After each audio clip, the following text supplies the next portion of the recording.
पृथ्वी का अकेला राजा होने से, चक्रवर्ती होने से, या स्वर्ग के गमन से, देवता होने से, अथवा सभी लोगों का अधिपति बनने से भी श्रोतापत्ति फल श्रेष्ठ है। जो ध्यान की सरिता में उतर गया उसको बौद्ध भाषा में कहते हैं श्रोतापन्न। वो स्रोत की तरफ चल पड़ा। हम तो ऐसे लोग हैं जो किनारे पर खड़े, नदी में उतरते नहीं, बस किनारे पर खड़े। नदी बही जा रही, पीते तक नहीं क्योंकि पीने के लिए झुकना पड़ेगा। उतरते नहीं क्योंकि डरते हैं कहीं गल ना जाए, क्योंकि जो झूठ हमने बना रखी है अपने जीवन में वो निश्चित गल जाएगी। जो प्रतिमा हमने अपनी मान रखी है वो बह जाएगी, तो घबराहट है। और हमें भीतर का तो कुछ पता नहीं है, तो हम ध्यान की धारा में उतरते नहीं। ध्यान की धारा में जो उतरता है उसे कहते श्रोतापन। दुनिया में दो तरह के लोग हैं। एक जो जीवन में लक्ष्य की तरफ दौड़ रहे, लक्ष्य का मतलब धन पाना है, पद पाना है। श्रोतापन्न दूसरे तरह के लोग हैं जो स्रोत की तरफ जा रहे, जो लक्ष्य की तरफ नहीं जा रहे, जिनकी सारी खोज यह है कि हम आए कहां से। उस मूल स्रोत को पकड़ लेना, उसे पकड़ लिया तो सब पकड़ लिया, क्योंकि जहां से हम आए अंततः वहीं जाना है। गंगा गंगोत्री में ही लौट जाती। बीज वृक्ष बनता है और फिर बीज बन जाता है, वर्तुल पूरा हो जाता है। हम जहां से आए वहीं लौट जाना, स्रोत, मूल स्रोत की तरफ। यह गाथा बुद्ध ने एक विशेष अवसर पर कही। ये सारे अवसर बड़े प्यारे हैं, इसलिए मैं कह रहा हूं। एक बड़ा दानी था, उसका नाम था अनाथ पिंडक। वो अनाथों का बड़ा सहारा था, देता लोगों को, दिल खोल के देता। उसके घर काल नाम का एक पुत्र था। अनाथ पिंडक बुद्ध को सुनने जाता है, लेकिन काल कभी बुद्ध को सुनने ना जाता था। काल शब्द भी बड़ा अच्छा। अनाथ पिंडक का मतलब होता है देने वाला, दान देने वाला, अनाथों को सनाथ कर दे जो। और काल का अर्थ होता है समय या मौत। न तो समय बुद्ध को सुनने जाना चाहता और न मौत, क्योंकि दोनों बुद्ध से डरते। समय तो क्षणभंगुर है, शाश्वत के पास जाने में घबराता है, और मौत भी जीवंत के सामने जाने में घबराती। तुम तो मौत के सामने जाने में घबराते हो, बुद्ध पुरुष के सामने मौत आने में घबराती। ये तो प्रतीक हुए नाम के।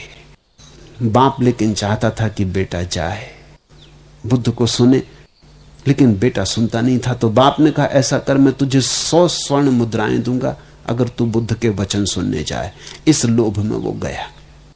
तुम ख्याल रखना, पहली दफे जब तुम धर्म की तरफ आते हो तो लोभ में ही आते हो। लोभ किसी तरह का हो कि चलो मन को थोड़ी शांति मिलेगी, अशांति से छुटकारा होगा, कि थोड़ा आत्मविश्वास बढ़ेगा, कि जीवन में सफलता शायद इस तरह से मिल जाए, कि दुकान तो चलती नहीं, शायद ध्यान करने से चल जाए, क्योंकि लोग कहते हैं कि ध्यान करने से तो परम धन मिलता है, तो ये तो छोटा मोटा धन है, ये तो मिल ही जाएगा। ऐसी 1000 की बीमार रहती तब ये शायद ध्यान करने से ठीक हो जाए। कि पति पत्नी की बनती नहीं तो सोचते हैं चलो ध्यान कर लें, शायद बनने लगे। कुछ ऐसे लोभ से आदमी आता है। तो गया बेटा, बुद्ध को सुना, लौट कर आया। आते ही उसने कहा कि 100 स्वर्ण मुद्राएं, पीछे भोजन करूंगा क्योंकि मुझे भरोसा किसी का नहीं। पहले स्वर्ण मुद्राएं गिनवा ली, तब भोजन किया। वो तो गई उसके लिए था, उसको बुद्ध को सुनने से मतलब थोड़ी था। वो तो जब बुद्ध को सुन रहा होगा तब भी मुद्राएं गिन रहा होगा, सोच रहा होगा कि बाप देगा कि नहीं देगा, कि चालबाजी की है, कि ऐसे ही बहाना कर दिया, कि इसी बहाने भेज दिया। दूसरे दिन बाप ने कहा कि अब 1000 स्वर्ण मुद्राएं दूंगा, लेकिन शर्त एक है कि सुनना काफी नहीं, जो सुनो उसे याद भी रखना और मेरे सामने आके दोहराना। 1000 स्वर्ण मुद्राएं। तो बेटा गया, लेकिन वहां जाकर डुबकी खा गया। वो याद रखने में गड़बड़ हो गई। गौर से सुनना पड़ा, याद रखना था, ध्यान से सुनना पड़ा, गुनगुन के सुनना पड़ा कि एक भी बात चूक ना जानी। तो बाप भी पक्का बाप है, वो 1000 स्वर्ण मुद्राओं में काट लेगा, इतना याद नहीं रहा। इतने गौर से सुना, ध्यान से सुना, भूल ही गया स्वर्ण मुद्राओं को। उस भाव में डुबकी खा गया, आए ही नहीं घर। सांझ हो गई, बाप भागा आया कि मामला क्या है। वो आंख बंद किए बैठा था। अरे बाप ने कहा घर चल। उसने कहा सुन लिया, अब कहां आना और कहां जाना। बाप ने कहा 1000 स्वर्ण मुद्राएं तेरी प्रतीक्षा कर रही। उसने कहा वो आप ही संभाल कर रख लो, और ये 100 भी जो कल दी थी वापस ले जाओ। बाप तो बड़ा हैरान हुआ, क्योंकि बुद्ध को बहुत सुनता था, उनकी बात मान के दान भी करता था, लेकिन ऐसा नहीं सुना था जैसा इस बेटे ने सुन लिया। अक्सर ऐसा होता है कि जवानी जो सुन सकती है बुढ़ापा नहीं सुन सकता, युवा मन जो सुन सकता है बूढ़ा मन नहीं सुन सकता, थक गया होता है, या जानकारी की इतनी परतें इकट्ठी हो गई होती हैं। ताजा मन जो सुन सकता है। बाप ने बहुत समझाया, लेकिन उसने कहा अब छोड़ो पिंड, तुम यही तो चाहते थे, हो गया। बाप ने कहा ये जरा ज्यादा हो गया, मैंने इतनी चाहा था कि सुन लेगा, लौट आएगा, थोड़ा समझदार हो जाएगा, धार्मिक हो जाएगा, प्रतिष्ठित हो जाएगा, मगर ये जरा ज्यादा हो गया। तेरा क्या इरादा है? उसने कहा क्या इरादा, बात खत्म हो गई, अब हम बुद्ध के हैं, बात उतर गई। बाप ने बुद्ध को कहा कि ये मामला क्या है, मैं जन्म से सुन रहा हूं और इस आदमी ने 2 ही बार सुना है, और ये भी किसी और कारण से सुना है, पैसे देने के लिए, पैसा पाने के लिए।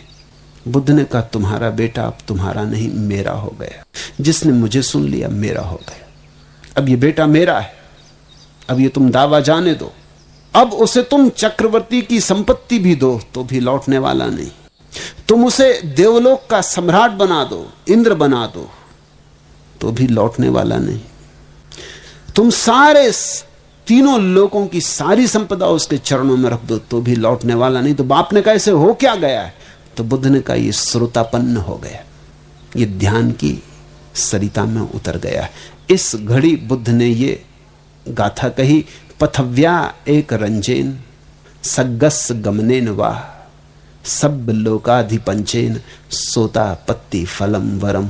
पृथ्वी का अकेला राजा होने से या स्वर्ग के गमन से अथवा सभी लोगों का अधिपति बनने से भी श्रोतापत्ति फल श्रेष्ठ है।